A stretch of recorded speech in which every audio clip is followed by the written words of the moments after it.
You don't talk to anyone for 2 days and you don't notice. That's the part that should bother you. And on most days, it doesn't. The house is quiet, the fridge has what you need, the TV's on low because you stopped wanting actual conversation a while ago. And if your phone rang right now, you'd probably let it go. If you're a Gen X man living alone, this isn't a problem to solve. It's a life you built. And it works most of the way. But there's a part of it that nobody talks about, and you've been carrying it by yourself for so long, it doesn't feel heavy anymore. Here's the thing nobody connects. You didn't start living alone at 50. You started at 10. You came home from school to an empty house, made yourself a snack, did your homework with the TV on, figured out dinner if your mom was working late. Living solo isn't new for you. It's a return to the original setting, and some part of your nervous system is more at home in it than you'd ever admit. You didn't learn that on your own. He showed you. Your father didn't talk to you about feelings. He probably didn't talk to his father either. The lesson got passed down without ever being said out loud. Be useful. Don't complain. Handle it yourself. You probably remember a moment when you were 8 or 9 years old. You got hurt. You started crying, and your dad either looked away or told you to stop. Not in a cruel way, in a confused way, like he didn't have the equipment to handle it. Because he didn't. Nobody had given it to him either. Maybe it was the garage, where he went after work and didn't want to be bothered. Maybe it was the basement with the wood paneling and the small TV. Maybe it was just the kitchen at 6 on a Friday with a beer and the news. Wherever it was the place where he went to not be reached. And you learned the language of that place before you knew what language was. You learned that real men have a room and nobody goes in. That worked for a while. It got you through your 20s, the early career years when vulnerability would have been read as weakness, the divorce, if there was one, your father's funeral, everything. But the same thing that protected you was also slowly cutting the wires that connect a person to other people. By the time you noticed, most of the wires were already gone. Your friendships didn't end, they just stopped functioning the way they used to. Men your age don't talk on the phone for an hour. They don't grab coffee for no reason. They don't text just to check in. The friendships you had at 25 were built around activities.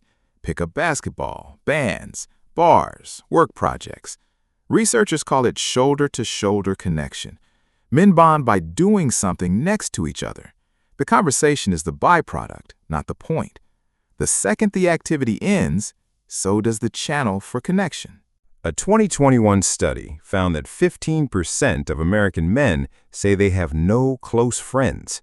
In 1990, it was 3%. In 30 years, that number went up 5 times, and nobody made it stop.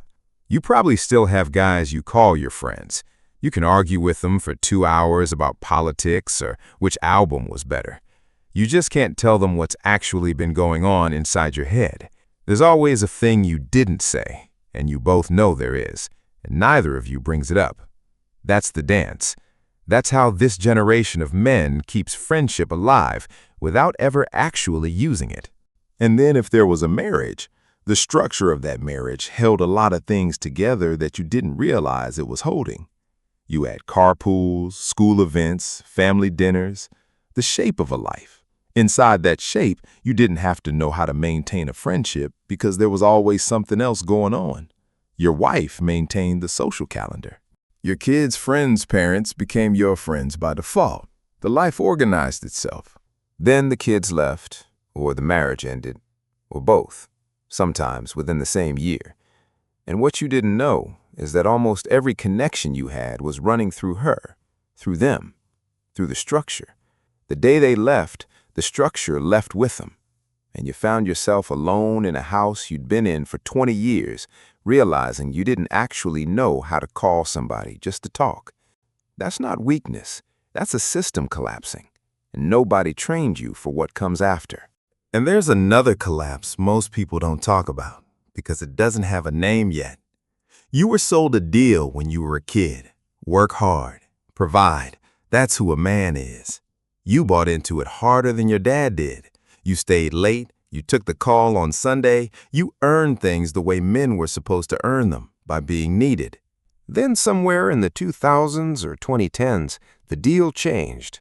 The layoffs came, or the restructuring, or the manager 20 years younger who used the word synergy. The job didn't end, it just stopped being the same thing it used to be. And one day you realized the company that was your second family wouldn't even know if you stopped showing up.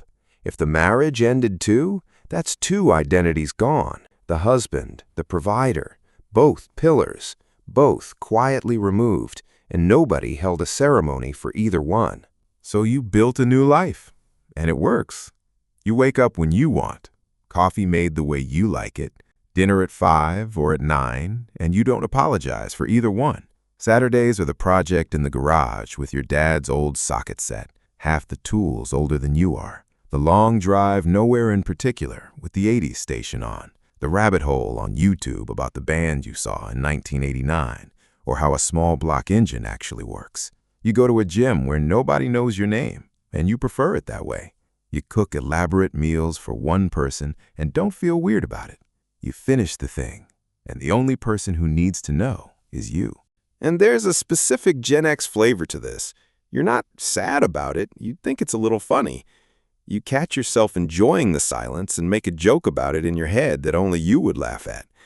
Letterman trained you. Seinfeld trained you. The whole generation learned to handle hard things with a half smirk. It's not denial. It's just the only language you were ever fluent in. For some men, this is the first real freedom they've ever had. After 30 years of negotiating every choice with someone else, the silence isn't loneliness, it's relief. The house is theirs, the schedule is theirs, the life is theirs.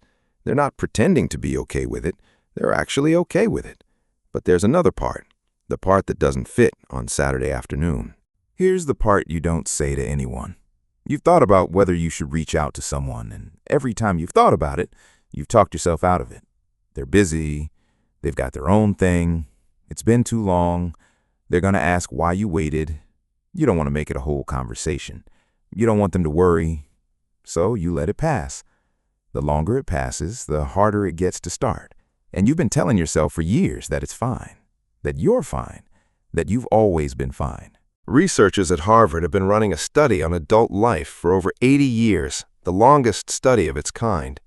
The single biggest predictor of how a man's later life will go isn't money, isn't fitness, isn't career. It's whether or not he has a few real connections. That's it. You already know this. The question isn't whether you know. The question is what stops you from acting on it. The answer is the same thing your father couldn't unlearn. Reaching out feels like admitting something, and admitting things was never how this generation was raised. And here's the part that'll catch you sometimes. You'll see your reflection in the bathroom mirror at 6 in the morning, and for a second, you'll see your father. Same line in the jaw, same tired around the eyes, same exact way of standing there, not saying anything. The man you spent your whole life trying not to become. Or the man you barely knew. Either way, he's standing in your bathroom now, and he lives alone too. But here's what almost nobody mentions when they talk about this. You're not soft.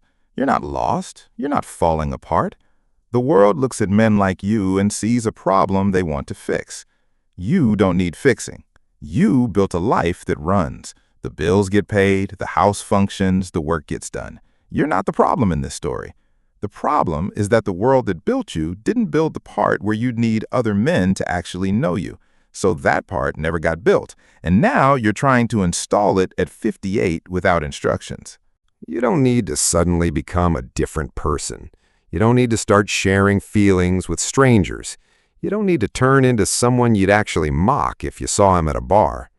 You just need one move, one person, one slightly inconvenient text, one call that makes you feel a little stupid for the first 30 seconds. That's it.